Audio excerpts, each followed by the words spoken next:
give you professional advice, and you can go have a conversation with your parents. Credit cards. Apply as soon as possible. I have some applications on that. It's not true. I don't have any applications.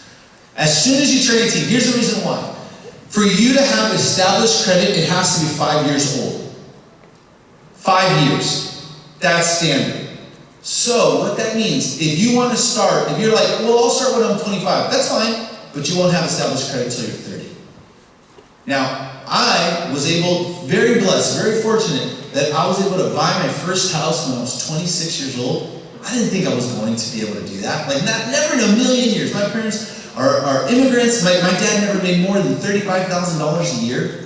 If you think like, oh, I'm not in a situation to really live up to what Javi is talking about this morning, my mom cleaned houses for her entire life, and my dad worked very low income jobs. Okay? But because of the training that I got when I got into finances, I was able to buy my first house at 26 years old. I was able to parlay that into my second home where I live today with my beautiful wife and my beautiful daughter. And our second home we were able to buy it when I turned 30. But that's because I started building my credit at the age of 18. So by the time I was 26, my credit was solid.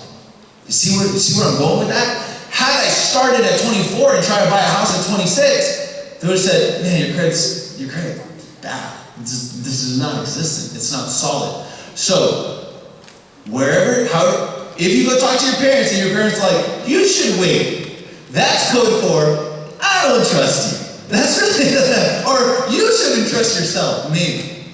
Have you earned the credit?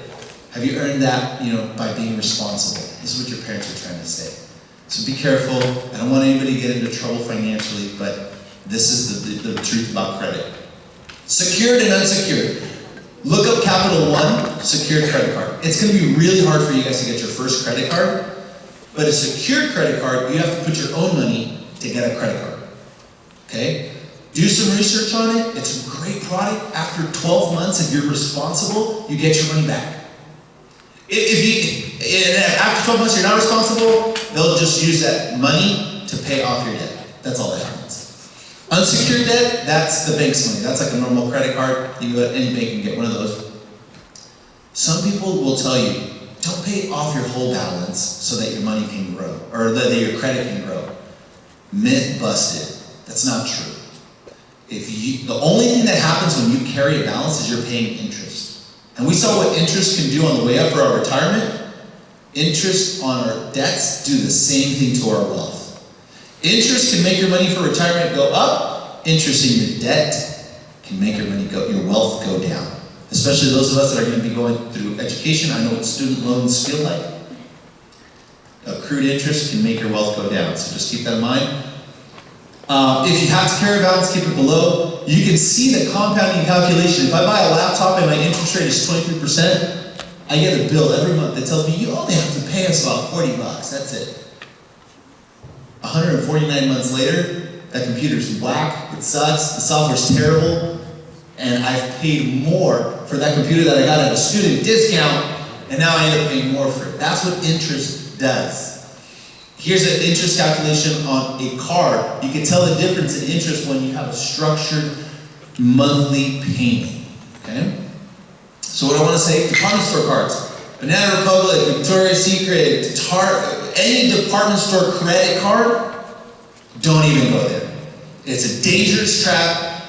If you want to do some research about behavioral finance, Google it. It'll surprise you how we're all subject to certain tendencies behaviorally, and we get ourselves into trouble. Stay away from department. But you're going to get 20% discount. And man, they're really good. You want 20% off? And you're like, oh, that's a good financial decision. But it's a trap. Don't do it. Just be really nice to the guy or the girl that's working at that store. Just be like, no, I really appreciate it. And if they ask you 3 times, just say no. Right? Whatever.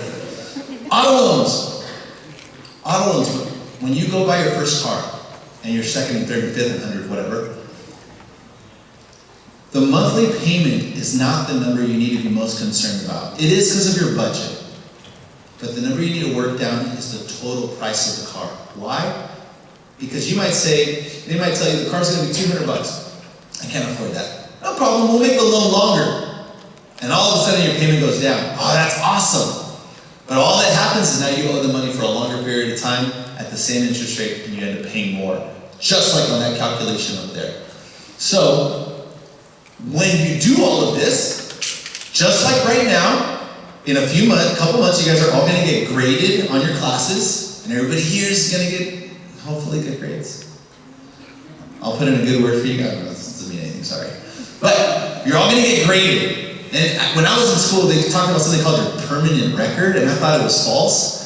It's not. It's called your FICO score. That's your permanent record. Everything you do financially is reported, and you either have from a 300 to an 850 FICO score. And you see those things over here, and guys, this is all, you can find all of this online, okay? You see all those things right there on the side? That's what affects your credit. You see where it says length of credit history? Remember, Javi said 5 years. So if you're gonna wait till you're 25, all good. But don't expect to have good credit until you're 30. Okay, simple as that. Everybody got the picture? That wanted to get the picture? Okay, did I come out? Okay. All right, told you I'm so cheesy, right? All right, it's all good. Take a picture of this. Hold on, not yet. I forgot about mine. Anybody want an internship? For the clicker? Sorry, bad joke.